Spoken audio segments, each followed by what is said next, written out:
জাতিসংঘ শান্তিরক্ষা মিশন থেকে র্যাবকে বাদ দেওয়ার জন্য চিঠি দিয়েছে হিউম্যান রাইটস ওয়াচ সহ আন্তর্জাতিক 12টি মানবাধিকার সংগঠন। সংস্থাগুলো এমন দাবি জানিয়ে জাতিসংঘের আন্ডার সেক্রেটারি জেনারেল জ্যা-পিয়েরে ল্যাক্রোক্সকে চিঠি দিয়েছে।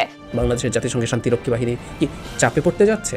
সত্যিকার অর্থে জাতিসংঘ যখন ডয়চে ভেলের মতো একটা প্রতিষ্ঠানে এই রকম একটা ডকুমেন্টারি উইথ প্রুফ দেখানো হয়েছে, তার জন্য চুপ থাকা কঠিন হবে। ফলে র্যাবের উপরে অন্তত এই ধরনের চাপ আসবে যে এখানে কেউ গেলে সে জাতিসংঘের শান্তিরক্ষী বাহিনীতে যেতে পারবে না। এটা আসার সম্ভাবনা যথেষ্ট পরিমাণ আছে। কিন্তু এখানেই সংকটটা সরকারের জন্য, কারণ সজীবদের জয় বাংলাদেশের গণমানুষের নেতা হতে পারে না। তার মা বক্তব্যের মাধ্যমে প্রমাণ করেছে আজকে সজীবদের জয় বাংলাদেশের জনগণের টাকা সেটি পাচার করে আমেরিকায় ব্যবসা বাণিজ্য করে তুলেছে। জনগণের টাকায় আওয়ামী লীগের মন্ত্রী এমপিরা তারা কানাডার বেগমপাড়ায় জান্নাতি প্যালেস করে তুলেছে। দর্শক, এইবার সেনাবাহিনীর পরপরই ভয়ঙ্করভাবে ফেঁসে গেল বাংলাদেশের র্যাব সদস্যরা।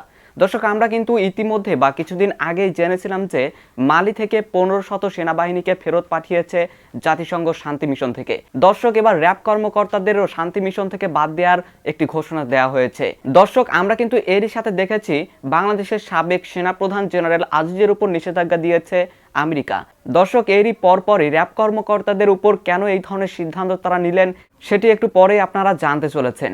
দর্শক, এই বিষয়টা নিয়ে সুস্পষ্ট আলোচনা করেছেন ডক্টর জাহিদুর রহমান। তিনি এই বিষয়টাকে সুন্দরভাবে বিশ্লেষণ করতে গিয়ে কিছু উদাহরণ হিসেবে অন্যান্য দেশেরও কিছু বিষয় তিনি টেনে নিয়ে এসেছে।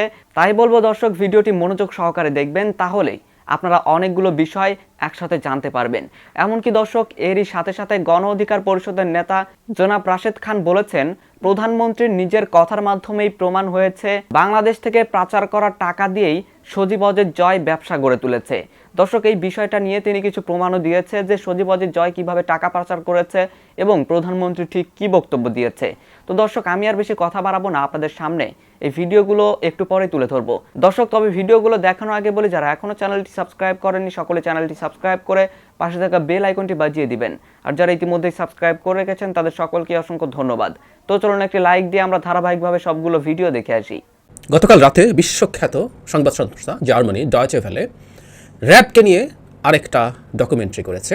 এটা শুধু র্যাবকে নিয়ে বললে একটু ভুল হবে, এটা আসলে জাতিসংঘের শান্তিরক্ষী বাহিনীতে র্যাব এবং শ্রীলঙ্কা সেনাবাহিনীর কিছু মানুষের অংশগ্রহণ করা নিয়ে ভয়ঙ্কর কিছু তথ্য আছে, এবং এটা আমাদের সামনে একটা অশনি সংকেত তৈরি করতে যাচ্ছে কিনা জাতিসংঘের শান্তিরক্ষী বাহিনীতে আমাদের পিসকিপাররা যাওয়ার পথে, এই প্রশ্ন আসলে উঠবে।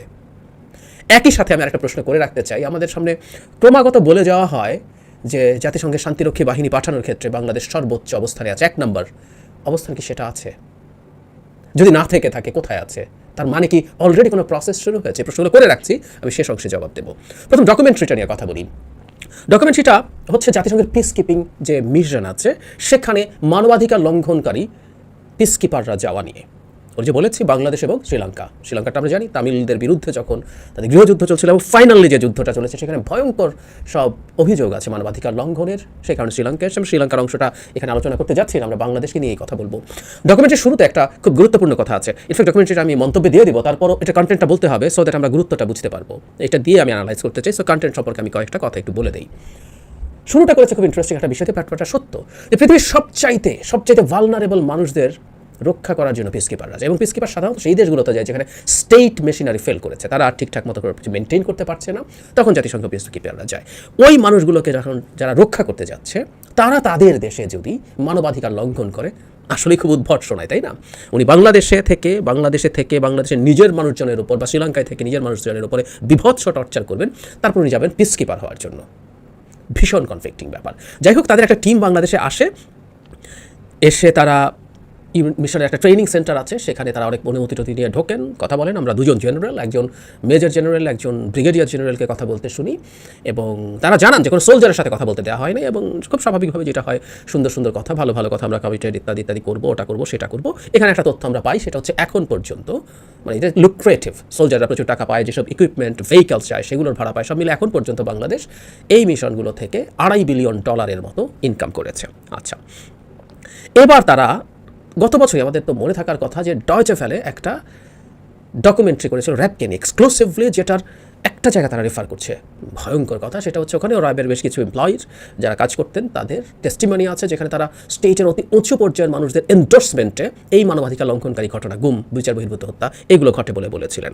এখানে তারা র্যাবের সাবেক কমান্ডারদের সাথে কথা বলেছেন, যারা এখানে আলাপ করে জানিয়েছেন যে তারা মানবাধিকার লঙ্ঘনে জড়িত ছিলেন, কিন্তু ইউএন মিশনেও গেছেন, তাদেরকে একটু ক্যামোফ্ল্যাজ করে দেখানো হয়েছে। এছাড়াও এখানে জাতিসংঘে এই মুহূর্তে কর্মরত একজন অফিসারের সাথে কথা বলা হয়েছে, যিনি তার মানবাধিকার লঙ্ঘনের কথা বলছেন, যেখানে রাজনৈতিক বিবেচনায় গুম এবং বিচার বহির্ভূত হত্যাকাণ্ডের সাথে তিনি ছিলেন, সেটা বলেছেন। এর মধ্যে একটা ঘটনা উনি বলেন, একজনকে বিচার বহির্ভূত হত্যাকাণ্ডের সময় মাথায় গুলি করা হয় এবং গুলির পরে তার মাথার খুলি এবং মগজের কিছু অংশ এসে তার ইউনিফর্মে পড়ে, এরকম একটা বর্ণনা দেন। মানে আমরা দেশটাকে কোথায় নিয়ে গেছি। হ্যাঁ, এগুলো এইভাবেই ঘটে, আমরা দেখি নাই কাউকে, মানে ওনার বলাটা শুনলাম, একরামুলকে যখন গুলি করে তখন ওই অডিওটা আমরা শুনেছিলাম, খুন করার সময় কী হয় না হয়, এখানেও উনি সেটা বললেন। এরপর যেটা জরুরি জায়গা, খুবই জরুরি জায়গা, যে বাংলাদেশে এই যে মানবাধিকার লঙ্ঘন হচ্ছে, তারা আবার শান্তিরক্ষী মিশনে যাচ্ছে, তার জন্য নেদারল্যান্ডসের একজন এক্সপার্টকে দায়িত্ব দেওয়া হয়েছিল। টিমটা ওখানে যায় এবং সেখানে যাওয়ার পরে সেখানে তারা কথা বলেন তার সাথে। ওই ভদ্রলোক তখন বলছেন, খুব ইন্টারেস্টিংলি, তারা বলেছিল যে র্যাবের বিরুদ্ধে অত্যন্ত বিশ্বাসযোগ্য তথ্য সমৃদ্ধ অভিযোগ আছে, তারা গ্রেফতার, আরবিট্রারি গ্রেফতার, নির্যাতন, হেফাজতে, গুম, বিচার বহির্ভূত হত্যাকাণ্ড, এগুলোর খুব নির্ভরযোগ্য অভিযোগ তাদের কাছে আছে। এবং তাদের পরামর্শ ছিল র্যাবকে, কখনো র্যাবে চাকরি করেছে বা এখন করছে বা ভবিষ্যতে করবে এমন কাউকে কখনো জাতিসংঘের শান্তিরক্ষী বাহিনীতে যাতে নেওয়া না হয়। আই রিপিট, যে কমিটিটা এই রিপোর্টটা দিয়েছে, যে কমিটির একজন সদস্য উনি ছিলেন, সেটাকে জাতিসংঘ নিযুক্ত করেছিল, জাতিসংঘ এটাকে তদন্ত করতে চেয়েছিল। এরপর তারা আরেকটা তথ্য দেন যে এভাবে এখন পর্যন্ত তারা অন্তত 100 কিছু সিক্রেট ডকুমেন্ট তারা পেয়েছেন, 100 র্যাব অফিসার যারা র্যাবে দায়িত্ব পালন করেছেন, শান্তিরক্ষী বাহিনীতে গেছেন, এবং এদের মধ্যে 45 জন হচ্ছে 19 সালের, এটা ওই রিপোর্ট যে দিয়েছে ওই মানবাধিকার রিলেটেড, তারপরে গেছে 45 জন। এখন বলা হচ্ছে যে যখন প্রচুর সমস্যা আসতে শুরু করলো, বিশেষ করে প্রচুর রেপের ঘটনা আসলো জাতিসংঘের শান্তিরক্ষীদের বিরুদ্ধে, তখন জাতিসংঘ ডিসাইড করেছে যে প্রত্যেকটা রাষ্ট্রকে প্রত্যয়ন করতে হবে মানবাধিকার, আন্তর্জাতিক মানবাধিকার আইন লঙ্ঘনকারী অথবা অভিযোগ থাকা, এটা ইম্পর্টেন্ট, অভিযোগ থাকা কাউকে তারা এই জাতিসংঘ মিশনে পাঠাচ্ছে না। জাস্ট ওনারা 5 জন যাদেরকে দেখিয়েছে যারা এগুলোর সাথে জড়িত আছেন, তাদের ব্যাপারে তো বাংলাদেশ ওই কথাটা লিখেছিল, তার মানে একটা মিথ্যা কথা লেখা হয়েছে। That's what they are claiming. তারা জাতিসংঘের সাথে কথা বলার চেষ্টা করেছেন, অফিসিয়ালি জাতিসংঘ তাদেরকে কোনো রকম কোনো জবাব দেয়নি, একটা রিটেন স্টেটমেন্ট দিয়েছে গতানুগতিক ধরনের। কিন্তু এখানে একজন জাতিসংঘের এক্স আন্ডার সেক্রেটারি জেনারেল, যিনি মানবাধিকার বিষয় নিয়ে কাজ করতেন, ওই ইউইংয়ে ছিলেন, তিনি খুব ইন্টারেস্টিং একটা তথ্য দিয়েছেন। সেটা হচ্ছে জাতিসংঘে যারা সোলজার পাঠায় তারা জাতিসংঘকে আসলে ব্ল্যাকমেইল করে। কীরকম? উনি বলছেন যে উন্নত দেশগুলো ক্রমাগত তাদের জাতিসংঘের শান্তিরক্ষী বাহিনী তুলে নিচ্ছে, কারণ ওখানে তো আসলে রিস্কি জায়গা, খুবই টাফ জায়গা, পরিবেশ ভালো না, এবং জরুরি কথা জীবনের ঝুঁকি আছে, মারাত্মক ঝুঁকি আছে। ফলে যেটা হলো, উন্নত দেশগুলো তাদের ক্রমাগত, তারা অস্ট্রেলিয়ার উদাহরণ দেখাচ্ছিলেন, যাদের একসময় সিগনিফিকেন্ট নাম্বার অফ পিসকিপার্স ছিল, তারা তাদেরকে সরিয়ে নিচ্ছে, এবং যেহেতু তাদের টাকা আছে, তারা টাকা দিচ্ছে, তোমরা ঠিক আছে অন্যান্য জায়গা থেকে হায়ার করো। শেষের দিকে একটা ভয়ঙ্কর দৃশ্য দেখা যায়, আমি তো অবাক হয়েছি, দ্য ওয়ে সাবেক পররাষ্ট্র প্রতিমন্ত্রী জনাব শাহরিয়ার আলম কথা বলেছেন। বলা হচ্ছে শান্তিরক্ষীদের বিরুদ্ধে কোনো রকম প্রশ্ন তোলা নিয়ে উনি একটা জায়গায় কথা, ইংরেজিতে কথা বলছেন, so we can be confirm যে উনি কোনো আন্তর্জাতিক বা বিদেশিদের সামনে এই কথাটা বলছিলেন। সেটা হচ্ছে জাতিসংঘে বাংলাদেশের শান্তিরক্ষী নিয়ে যারা প্রশ্ন করবে, তিনি কংগ্রেসম্যান হন, তিনি সেনেটর হন, তিনি কোনো প্রেসিডেন্ট হন কিংবা প্রধানমন্ত্রী, তিনি বাংলাদেশের শত্রু। অত্যন্ত অ্যাগ্রেসিভ, আপনার ভিডিও যখন দেখবেন অত্যন্ত অ্যাগ্রেসিভ ঢঙে এই কথা বলেছেন। মানে মানুষকে হুমকি দিতে দিতে দিতে দিতে দিতে আমি যে বললাম, আমি অনেক আগে একটা ভিডিও করেছিলাম যেখানে আমার বক্তব্য ছিল, আপনি আসলে এসব করতে করতে you are programmed, you are tuned. স্বাভাবিকভাবে যেটা হয়, দেশের পররাষ্ট্র প্রতিমন্ত্রী, আপনি এই ব্যাপারগুলো নিয়ে সফটলি কথা বলাই সব ছিল, হয় যদি হয় আমরা দেখবো তদন্ত ইত্যাদি ইত্যাদি। আপনি আমাদেরকে এভাবে হুমকি দেন, তো সেই হুমকিটা ওখানে দিচ্ছেন, এই ঢঙে দিচ্ছেন, এইভাবে দিচ্ছেন। এই হচ্ছে মোটামুটি কন্টেন্ট অফ দ্য ডকুমেন্টারি, আপনারা দেখে নেবেন, যারা দেখবেন না তাদের জন্যই বলা। কিন্তু একটা তথ্য একটু দিয়ে রাখি, শুরুতে যে বলছিলাম বাংলাদেশ কি সর্বোচ্চ সংখ্যক শান্তিরক্ষী পাঠায়? উত্তর হচ্ছে না। আমি ভুল না করে থাকলে 19 সাল থেকে, এই তালিকা যে কেউ দেখে নিতে পারেন, 19 সাল থেকে 23 সালের অক্টোবর পর্যন্ত অ্যাটলিস্ট এই টানা বাংলাদেশ 1 নম্বর পজিশনে ছিল। এই মুহূর্তে বাংলাদেশ 1 আর নেই, বাংলাদেশ 3-এ আছে। ইয়াস, তার মানে এই প্রশ্ন আমরা করতেই পারি, বাংলাদেশকে কি অলরেডি জাতিসংঘের শান্তিরক্ষী বাহিনী থেকে কমিয়ে ফেলা শুরু হয়েছে? এটা এসব মানবাধিকার লঙ্ঘনজনিত অভিযোগ হোক, অথবা সরকারের উপরে তো চাপ দেওয়ার প্রশ্ন আছেই। আমাদের মনে থাকার কথা, আমেরিকান কংগ্রেসম্যানরা বাংলাদেশের সব বাহিনীকেই, শুধু র্যাব না, সব বাহিনীকেই জাতিসংঘ থেকে সরিয়ে নেওয়ার জন্য আহ্বান জানিয়েছিলেন। ইনফ্যাক্ট মানবাধিকার লঙ্ঘনের এই অভিযোগ শুধু বিশেষায়িত পুলিশ র্যাব নাও, প্রচুর এক্সট্রা জুডিশিয়াল কিলিংয়ের অভিযোগ আছে সাধারণ যে পুলিশ তাদের বিরুদ্ধেও, তারা এরকম আহ্বান জানিয়েছিলেন। সেটারই একটা বহিঃপ্রকাশ হিসাবে কি ধাপে ধাপে বাংলাদেশকে সরিয়ে ফেলা হচ্ছে? Who knows. এইরকম একটা ডকুমেন্টারি যখন আবার হলো, এর আগে র্যাবকে নিয়ে ডয়েচে ভেলের ডকুমেন্টারি হয়েছে, এই যে কিছুদিন আগে, দুদিন আগেই আমাদের এক্স মিলিটারি চিফ যিনি আল জাজিরার একটা ডকুমেন্টারিকে তার এই সংকটের পেছনে দায় দেখাচ্ছিলেন, তাহলে তো আমরা যদি সেটাকে সঠিক ধরে নেই, তাহলে তো এই ডকুমেন্টারিটারও একটা সিগনিফিক্যান্ট ইম্প্যাক্ট থাকতে পারে সামনের সময়ে। বাংলাদেশের জাতিসংঘের শান্তিরক্ষী বাহিনী কি চাপে পড়তে যাচ্ছে? আমাদের সেই প্রশ্ন আসবেই। এবং সত্যিকার অর্থে জাতিসংঘ যখন ডয়েচে ভেলের মতো একটা প্রতিষ্ঠানে এই রকম একটা ডকুমেন্টারি উইথ প্রুফ দেখানো হয়েছে, তার জন্য চুপ থাকা কঠিন হবে। ফলে র্যাবের উপরে অন্তত এই ধরনের চাপ আসবে যে এখানে কেউ গেলে সে জাতিসংঘের শান্তিরক্ষী বাহিনীতে যেতে পারবে না, এটা আসার সম্ভাবনা যথেষ্ট পরিমাণ আছে। কিন্তু এখানেই সংকটটা সরকারের জন্য, কারণ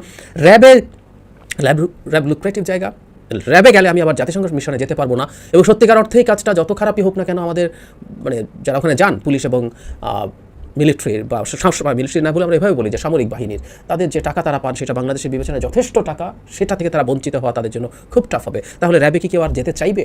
অলরেডি যখন প্রশ্নটা উঠে গেছে, ফাইনালি এটা হোক না হোক, এই সংশয় কিন্তু তৈরি হয়ে যাবে। আর এটা শুধু র্যাব না, যেহেতু এই অভিযোগ সাধারণ পুলিশের বিরুদ্ধেও আছে, সেটাও থাকবে।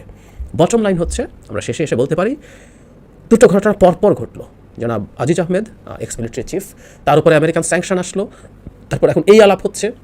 এই সবগুলোকে আমরা যদি একত্র করি, তাহলে বলাই যায় যে সরকারের সামনের দিনগুলো খুব খারাপের দিকে যাচ্ছে। এবং বিশেষ করে জাতিসংঘের শান্তিরক্ষী বাহিনীতে সৈন্য পাঠানো নিয়ে যদি আমাদের মেজর প্রবলেম হয়, সেটা বড় সংকট সরকারের জন্য তৈরি করবে ফর শিওর।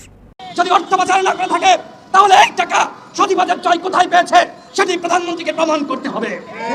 আপনারা জানেন ইতিমধ্যে আমেরিকা ভিসা নীতি কার্যকরের ঘোষণা দিয়েছে।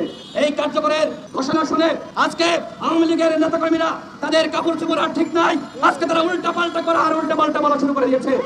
পুলিশের পক্ষ থেকে বলা হচ্ছে যে পুলিশের সদস্যরা তারা তো আমেরিকায় যাবে না। আমাদের প্রধানমন্ত্রী নিজের মুখ দিয়ে বলেছেন তার সন্তানের সম্পদ রয়েছে, ব্যবসা বাণিজ্য রয়েছে আমেরিকায়, সেটি বাজেয়াপ্ত হতে পারে। প্রধানমন্ত্রী বলেছেন সজীবদের জয়ের ব্যবসা বাণিজ্য অর্থ সম্পদ বাজেয়াপ্ত হলে কোনো সমস্যা নাই, আমেরিকায় ভিসা বাতিল করলে কোনো সমস্যা নাই, কারণ তিনি বাংলাদেশে থাকতে পারবেন। সজীবদের জয় কি বাংলাদেশে থাকে? সে কি বাংলাদেশে বড় হয়েছে? বাংলাদেশের মানুষের মুখের ভাষা সে বোঝে, মানুষের অন্তরের ভাষা সে বোঝে। তাহলে আওয়ামী লীগ যে বলে আগামীতে শেখ হাসিনা যখন থাকবে না তখন সজীবদের জয় আওয়ামী লীগের হাল ধরবে, সেটি সম্ভব? সজীবদের জয় বাংলাদেশের গণমানুষের নেতা হতে পারে না। তার মা বক্তব্যের মাধ্যমে প্রমাণ করেছে আজকে সজীবদের জয় বাংলাদেশের জনগণের টাকা সেটি পাচার করে আমেরিকায় ব্যবসা বাণিজ্য করে তুলেছে। জনগণের টাকায় আওয়ামী লীগের মন্ত্রী এমপিরা তারা কানাডার বেগমপাড়ায় জান্নাতি প্যালেস করে তুলেছে। তারা হাওর বিলাস কৃষকের জমি দখল করে তারা হাওর বিলাস তৈরি করছে। দেখেন, এই হচ্ছে আওয়ামী লীগের মন্ত্রী এমপিদের অবস্থা। আজকে তারা জনগণের পাশে থাকলে কোনোভাবেই এভাবে ভোট চুরি করতে পারতো না। সচিবরা বলছে আমরা তো আর আমেরিকায় যাবো না। আমার প্রশ্ন হলো, আপনার স্ত্রী সন্তানকে কেন আমেরিকায় রেখেছেন? আজকে প্রশাসনের মধ্যেও দেখবেন যে চোরের মায়ের বড় গলা। সুতরাং আজকে প্রশাসন থেকে শুরু করে সরকারের এমপি মন্ত্রীরা আজকে যারাই বড় বড় কথা বলছে, এদের মধ্যে ভয় ঢুকে গেছে। যে চুরি করে সে সবসময় দেখবেন চিৎকার চেঁচামেচি করে লম্বা সুরে বড় বড় কথা বলে। দর্শক, আমি আশা করছি আপনারা সকলেই অত্যন্ত মনোযোগ সহকারে সবগুলো ভিডিওই দেখেছেন। এমনকি দর্শক, যদি এই ভিডিওগুলো সম্পর্কে আপনাদের কোনো মতামত থেকে থাকে তাহলে তো অবশ্যই জানাবেন। দর্শক, ভিডিওটি শেষ করছি এখানেই, ফিরছি পরবর্তী নিউজে নতুন কোনো টপিকে। আল্লাহ হাফেজ।